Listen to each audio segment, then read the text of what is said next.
जय हिंद यार मिली मित्रों, मैं कैप्टन एनजे सिंह एक बार फिर आपसे जुड़ा हूँ। Today we are going to talk about type rating and how to fly the new generation aeroplanes. Basically what we are going to do is that we are going to first correlate and find out what is it which is you have to prepare before you go for a sit, and we will see evolution of the aeroplane or the industry, which will give us the correct perspective as far as preparation for the sim is concerned. Now if you look at this picture, you can very clearly see in the olden time each information had one instrument. That means one instrument was showing only the speed, one was showing only the vertical speed, one was showing the altitude, one was showing the angle of bank, one was showing the attitude of the aeroplane. So which mean to say that it was scattered everywhere or all over the instrument panel, compared to these days when the cockpit is much more neater and one instrument only will tell you everything. Everything that we just talked about, the height, the speed, the vertical speed and the attitude, everything is shown on one. So it becomes easier to get the information out of it. Also, if you see olden days, there is only one black and white, that means only one needle, whereas white needle over a background, black background, whereas these days you see that there is color coding. There is red color coding, amber, magenta, yellow. So now there is somebody telling you whether you are within the limit, whether it is okay, whether it is aeroplane doing it, you are doing it, what is the requirement. So this color coding is there. Now if you see, these are very visible changes which you can see straight away. There are some invisible changes in this cockpit picture that we have just shown you, and that invisible picture is that now the aeroplane can tell you what the problem is or where the problem lies, shows you the page, that system page where the problem is indicating. It will on a panel where the different layouts are, it will start flashing also where exactly the problem is. And also during critical phases like takeoff and all that, it will stop certain information which is not of significance at that time, which means there is somebody who is applying himself, who is cross-checking, who is verifying certain data and applying very basic decision making, and then shows you the information. And that somebody is nobody else other than the computers. If you see today's aeroplane, there are hundreds of computers on the aeroplane. Why hundreds of computers? Because for everything there is a small chip. For example, the warning is to be shown to you. Now is a warning system, one goes unsuccessful, then the second is supposed to pick up. If the second is picking up, is the first one picking up or not? They will cross check with each other. Who is doing all that? One small chip, or you can say one small computer. So we have to understand that computerization of aeroplanes have taken place. So when you are preparing for the simulator, you have to have this at the back of the mind. The second important information or second important change which has taken place in this photograph or over a period of time that I just showed you is the automation or the autopilot. Now what has happened is that earlier you used to manually fly the aeroplane, then came the autopilots which could initially hold the altitude. Now the automation is such high that autopilot can do literally almost everything that you want it to do. For example, in a normal flight, every day you go from A place to B place, you get airborne, and within some 15-20 seconds you are handing off the aeroplane to the autopilot. And once you are on approach, just about 200-250 feet, you are taking off from the autopilot and manually flying the aircraft and landing the aeroplane.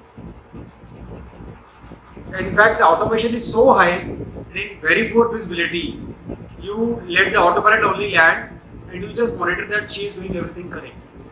Which means to say that autopilot have taken place a lot of jobs which pilots were doing earlier. Which in fact means that now the skill required to fly an aeroplane is much lesser. But when I say much lesser, it does not mean totally zero. It is still required. For a normal flight, it is required for takeoff and it is required for landing. But more important is that in case of emergency, you may have to manually fly the aeroplane. That means you have to manually fly the level flight, you manually have to turn the aeroplane, manually get into approach, and from the raw data of ILS, you have to probably manually get the aeroplane down to the ground. So In practice, the skill required to fly everyday flight is much lesser. But in case of emergency, you will still have to perform that you have the requisite skills to cater for the emergencies. So keeping these two things in mind, that is the computers and the automation, that is autopilot, let's talk about the present day flight or present day simulator preparation. So before we come down to the simulator preparation, we have to keep in mind that, as I said, computers. So you have to learn that in case of any emergency, firstly, is the indication coming correct, or how the indication are shown to you should be aware of it. Secondly, the basic, decision making, somebody has done it, and then shown to you. Third thing, if computers find that some, one gauge shows you one source, the other gauge shows the other source, probably you have to apply yourself and find out which is the wrong one. Because out of three sources, if two are wrong, then it can take you for a ride, because computer will say these two are wrong and showing the similar information, then they are likely to be right. Because computer does not know what is right or wrong. It just goes by the logic that you have told the computer. The second important thing, as I said, automation. So if you have not flown an FMS aeroplane, then you have to learn to talk to the aeroplane. That means you have to learn, because autopilot, you have to learn to talk to the autopilot, you have to learn to talk to the FMS. FMS is basically nothing much a box through which you talk to the aeroplane. That means you go and to the aeroplane and tell the aeroplane, okay, today I want to go from Delhi to Mumbai. From Delhi to Mumbai, my runway for takeoff will be 28 or 29, whatever. After getting airborne, I will follow this standard distributed departure, and everything that you want it to do, you tell the aeroplane. So that means how to prepare the aeroplane or the FMS is one primary thing that you have to learn. Second thing is that you talk to the aeroplane. That means if you have to turn left, in olden times you could put out back and turn left. But now you tell the aeroplane, please turn left. There are different ways to tell it. One is, of course, you get out to FMS, but it would be immediately required. So you, through the flight control unit, then you tell the aeroplane, okay, turn left onto so and so heading. So you put the knob to so and so aircraft turns to left. But it may appear simple that you just put the knob to left, aircraft will turn left. For example, the mistake likely could be, if you are not holding the correct knob, you may be telling the altitude to reduce instead of turning left on the heading, which will probably lead to bigger problems. So that way there is a way to do it. The way to do it is also called a procedure. So you have to learn that procedure, how to do it. That means where your hand has to go, where you have to check it, when you move it, are you doing it correct or not. For example, ATC tells you descend to flight level 190. Now if you go to the panel and you set 090, aircraft does not know that it is 190 or 090. So talking to the aeroplane, you have to learn it, the procedure you have to learn it, how to do it. Now let's come to the pre-simulator preparation, or before you go for simulator, how to prepare it. I would say that there are four things required, or four aspects you have to keep in mind, four things that you have to prepare before you go for a simulator. The first thing that you have to prepare is the aircraft philosophy. That means open the books, learn how the aircraft has been built. For example, an Airbus has dark cockpit. It has, it has paperless cockpit. It has color coding. It has a way to do things which may not be the same in the other airplanes. So these philosophies are given in the books. You have to read them. Now, before I come to the books and all that, let me tell it very clearly. As far as Airbus is concerned, flying is much easier compared to the other aeroplanes, but the information is scattered all over the place. It is some information one section, other information other section, and the language used is not very pilot friendly. It is more of a legal language they have used. So, we all are not lawyers, we are pilots. We want it to know as I'm supposed to do it. So that means if somebody tells you, it will be much easier for you. What you will read probably in the books in 2 to 3 days and understand it, probably somebody will be able to explain it within 15 minutes. So that means hand holding becomes very important, especially for an aeroplane like Airbus. So this is the first aspect I talk about. That means know the philosophy of the aeroplane. The second thing that you have to prepare or to know is systems. Now this system I can divide it in two parts. One is the standard system that any aeroplane will have. For example, the hydraulic, the pneumatic, and the landing gear and the electrical. So these are the standard systems which any major aeroplane will have. But there are systems which are specific to the aeroplane. You have to learn about them also, which are like Airbus has a side stick.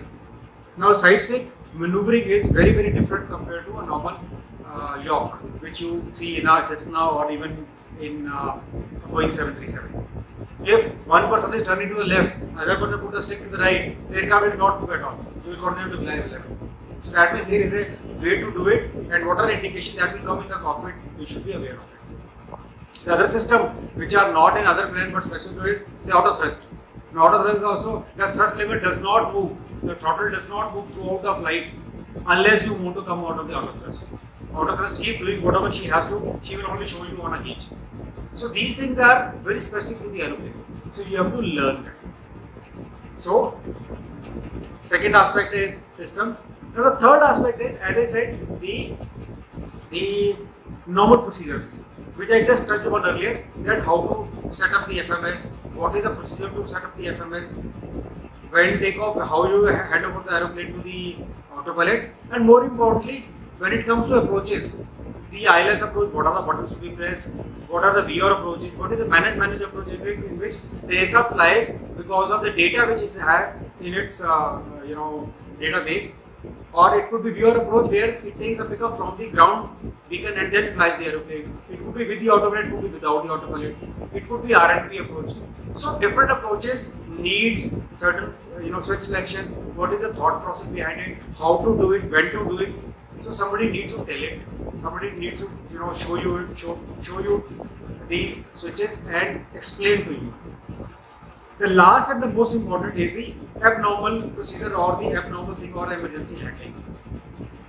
Now, every day we fly, you can do the normal procedure every day. So it's a routine thing after some time once you come onto the line flying. But abnormal is one thing which everybody, irrespective whether he is flying as a captain or he is learning to fly in a simulator, he has to do the abnormal only in the simulator. So when the abnormal situation or the abnormal procedures comes, you have to learn what is the philosophy of the airplane. That means how it will show you the warnings. When it reads out the warnings, what all it will show you. Where you have to stop the reading those warnings and do certain other procedure, and then probably come back to it. Then when to refer to the QRH and when to refer to the FCOM. How long it will take, how it's to be done. So these are different things that you have to keep in mind. Also, there are certain emergencies which are specific to the aeroplane, which the manufacturer says that you should learn them by heart, also called the memory items. So you have to learn them and remember them, and thereafter perform in the simulator. So there is a lot to do, lot of preparation required before you go for the simulator. My estimate is 1 month before you go for a simulator, you should be studying seriously about your the aeroplane.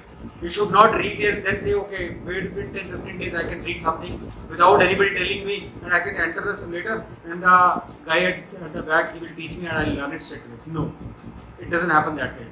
You have to read a lot on the ground. The guy at the back or the sim instructor, he will teach you. But a simulation will take place only if you are very clear about it. Somebody has told you, you have, you are aware of it. So take help of your seniors, take help of your friends, relatives, anybody who is flying that aeroplane, or you can take help of cruise aviation also, where we do hand holding right from beginning till the simulator session. You pass them and you learn everything. We prepare for the simulators. It's called pre-sim preparation, wherein we teach everything, tell you exactly what to read, how to read, what does the meaning of that, and make you practice on ground. If you do that, it will be much smoother when it comes to the simulators. And remember that simulator, whatever you learn, if you have done it practice nicely, your assimilation goes very high. Ultimately, once you come back and get the type rating done or endorsed on your license, when the airlines ask for you, they will carry out a sim check. So at that time, it will become crystal clear how much you have learned in your type rating. So if you have learned it well, if you have prepared it well, you will be able to pass the airline sim check easily and probably better than others. You must practice this, you must read this, and the cost is not much. It is just about 2% of your simulator cost. So with 2% of your board cost, you are manifold, you are enhancing your knowledge and your assimilation which will take place in the simulator. So carry out before going for a sim, lot of studies, learn them before you go for a sim. So that is for this session. Stay connected till next session. Jai Hind.